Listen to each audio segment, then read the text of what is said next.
Hi guys, welcome to my channel. Today we're going to look at selection sort. It's the more intuitive sorting algorithms to get.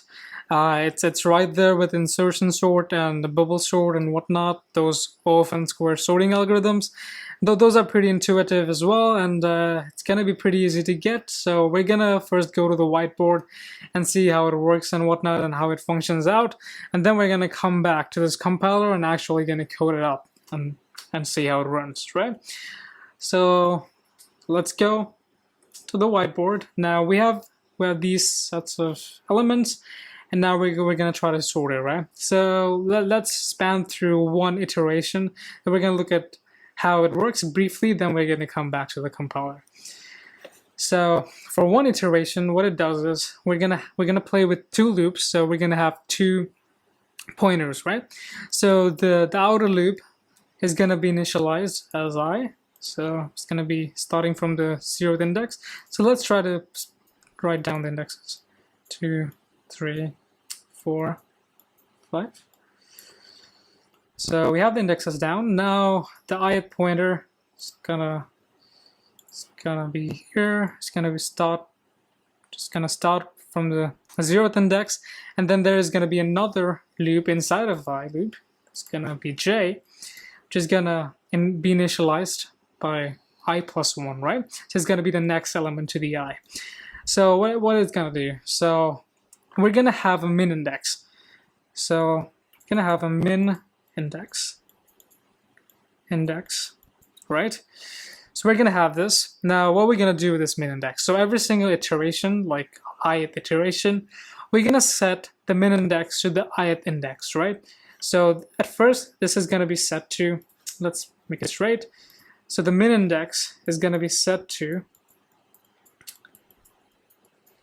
0 first, right? Because I is at 0. Now j is going to start from I plus 1, so which is going to be the first index. Now it's going to loop through the end of the array, and it's going to try to find any element that is going to be less than the element that the min index is pointing at, right? So right now the min index is pointing at 5, which is 5, which is 0th index. Now j is going to try to find the elements that are lesser than 5 and the lowest element in the rest of the array, right? So let's start the jth counter. So j is 3, and 3 is definitely lesser or smaller than 5. So what j is going to do is it's going to update the min index. So it's going to say no, 0th element is no longer the minimum index in this loop or in this iteration. So now we're going to make it 1, because 3 is at 1, right? So the min index is 1 now. Now it's going to traverse. Now j is at 7, and 7 is actually not less, is actually greater than 3, right? So nothing is going to happen. Now it goes to 2, and 2 is less than 3. Now it's going to update it again and make it 3, right? So 3, because 3 is the index of where 2 is. So 2 is less than 3, and it updates the min index again. Now it goes to 6, j goes to 6, and 6 is not lesser than 2. Now it goes to 1 at the end, and 1, fortunately, is an element that is smaller than 2, so it's going to update the index with the index of 1, which is 5, and now min index is 5. So we started with min index being 0, now the min index is actually 5, right? What we're going to do now is, at the end of this loop, or the iteration, we're going to swap the element, the ith element, so array of I, we're going to swap it with the array of min index, right? So whatever that element is, we're going to swap it, min index, right? So that's what we're going to do at the end of the loop, right? So it should be pretty straightforward, and then we're going to keep on doing that. Then I is going to increment, and it's going to come to 3, and j is going to be initialized from 7 onwards to the rest of the element, and then so on and so forth, right? So let's come back to our compiler and let's code up simple array that we're going to use to sort. We're going to sort this array. So to keep it simple, it's 5, 4, 3, 2, 1. Now let's code up the select and sort function. It's going to be a void function, static void sort. It's gonna take an array of integers as an argument, and then we're gonna have the outer loop for int I equals 0, then array.length -1. And why we're doing -1?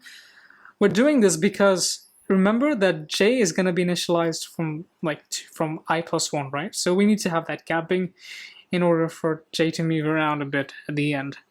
So plus, then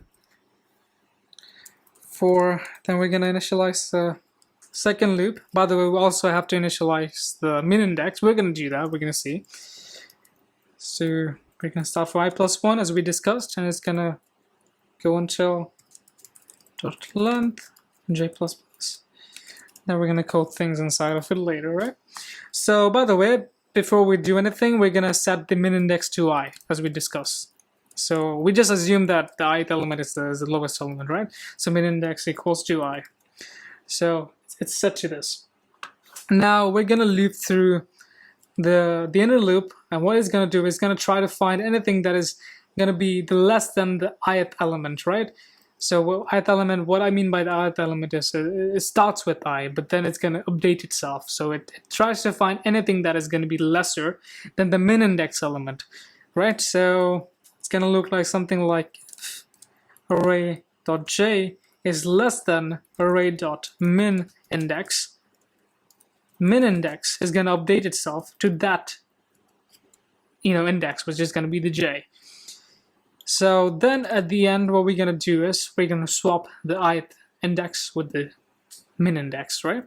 So int temp equals array.I dot I equals array.min index, and array.min index will become it's gonna have temp. So basic swapping right here.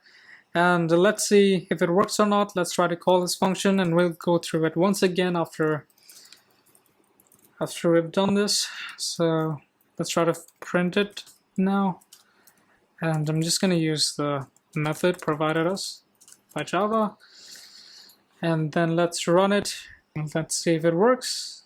And it's taking some time, but it worked. And now let's try to use it for some weird elements, like some negative elements and duplicate elements, right? 0 and stuff. And let's test it if it works or not. So it works perfectly. Now we're going to go through this whole function once again, right? So first of all, we're doing this outer loop, just starting from the 0th index, and then we're setting the min index to I. So we're assuming that the ith index is the minimum index again. Then we're having the for loop, which is going to traverse through the rest of the array, and it's going to find anything that is going to be less than the current min index. So at first the current min index will be I, then it might be updated, then it's going to go through the rest of the elements. It's going to find the least element, like an element with the least value, and it's going to put the min index. It's going to update the min index. Then at the end, we're just going to swap the min index element with ith element. So why we're doing this, we're basically doing this to bring the minimum element to its right place, right? So the minimum element will come first, and then it's going to be sorted and whatnot. So that's the whole idea of select and sort, right? So if you found this helpful, leave a like, and you can leave a comment, and you can also share this with your friends. And if you have any kind of doubts, you can also leave a comment. So have a great day, and thanks for watching our video.